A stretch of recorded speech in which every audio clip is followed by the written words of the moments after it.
Assalamualaikum warahmatullahi wabarakatuh. Perkenalkan, nama saya Ardiansyah, NIM saya 201105020007. Di sini saya akan mereview 3 video untuk memenuhi tugas UTS Ekonomi Makro yang diberikan oleh Bapak dosen Abdul Wadud Nafis LCMEI. Dan yang pertama, di sini saya akan mereview tentang pengantar ekonomi makro Islam. Pengertian ekonomi. Ekonomi itu adalah ilmu sosial yang mempelajari perilaku manusia dalam mengelola sumber daya yang terbatas dan menyalurkan ke dalam berbagai individu atau kelompok yang ada dalam suatu masyarakat. Pembagian ekonomi. 1. Deskriptif, yaitu cabang ekonomi yang menjelaskan tentang kehidupan ekonomi di suatu daerah atau negara pada suatu waktu tertentu. Informasi disajikan dalam bentuk angka, grafik, kurva, dan bentuk penyajian lainnya sesuai dengan kenyataan yang ada.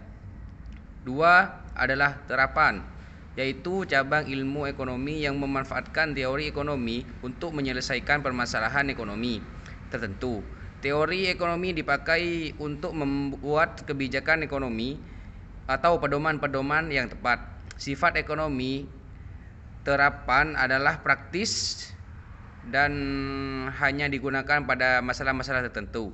3. Teori, yaitu suatu pemikiran kapitalisme yang terlebih dahulu yang harus dilacak melalui sejarah perkembangan pemikiran ekonomi dari era Yunani kuno sampai era sekarang. Dan selanjutnya yaitu adalah ilmu ekonomi terbagi menjadi 2, yaitu ekonomi mikro dan ekonomi makro. Ekonomi mikro yaitu adalah cabang dari ilmu ekonomi yang mempelajari perilaku konsumen dan perusahaan serta penentuan harga-harga pasar dan kuantitas faktor input barang dan jasa yang diperjualbelikan. Dan selanjutnya yaitu ekonomi makro. Studi tentang ekonomi secara keseluruhan. Makroekonomi menjelaskan perubahan ekonomi yang mempengaruhi banyak masyarakat, perusahaan, dan pasar. Dan selanjutnya yaitu adalah konsep-konsep dasar ekonomi makro. 1. Pendapatan dan pengeluaran. 2. Pengangguran. 3. Uang dan fungsinya. 4. Inflasi dan deflasi. 5. Permintaan agregat dan perlawanan agregat, penawaran agregat. 6. Keseimbangan IS dan LM. 7. Ekspor dan impor. Dan selanjutnya yaitu adalah inflasi. Inflasi adalah kecenderungan naiknya harga secara umum dan terus-menerus dalam waktu dan tempat tertentu. Macam-macam inflasi. 1. Berdasarkan sifatnya. 2. Berdasarkan penyebab dan dari inflasi. 3. Berdasarkan asal dari inflasi. Sebab-sebab inflasi. Inflasi permintaan. 1. Inflasi permintaan. Penyebabnya inflasi dapat terjadi melalui inflasi permintaan. Permintaan akan barang oleh masyarakat berlebihan.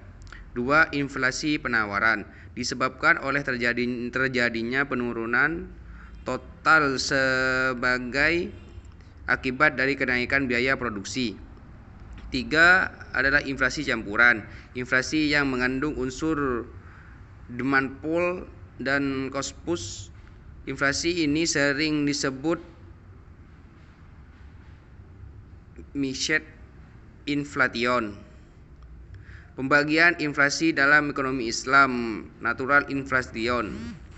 Jenis inflasi ini diakibatkan oleh sebab alamiah yang tidak mampu dikendalikan orang.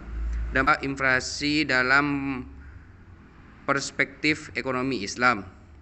1. Menimbulkan gangguan terhadap fungsi uang, terutama terhadap fungsi tabungan, fungsi pembayaran di muka, dan fungsi unit perhitungan. 2. Melemahkan semangat masyarakat untuk menabung. Dan selanjutnya adalah kebijakan fiskal. Tujuan dari kebijakan fiskal dalam Islam adalah untuk menciptakan stabilitas ekonomi, tingkat pertumbuhan ekonomi, dan tinggi pemerataan pendapat. Selanjutnya yaitu kebijakan moneter. Bank Islam harus mengarahkan kebijakan moneternya untuk mendorong pertumbuhan dan dalam penawaran uang yang cukup untuk membiayai pertumbuhan potensial dalam output jangka menengah dan jangka panjang demi mencapai harga stabil dan tujuan-tujuan sosioekonomi Islam. Dan selanjutnya yaitu kebijakan fiskal.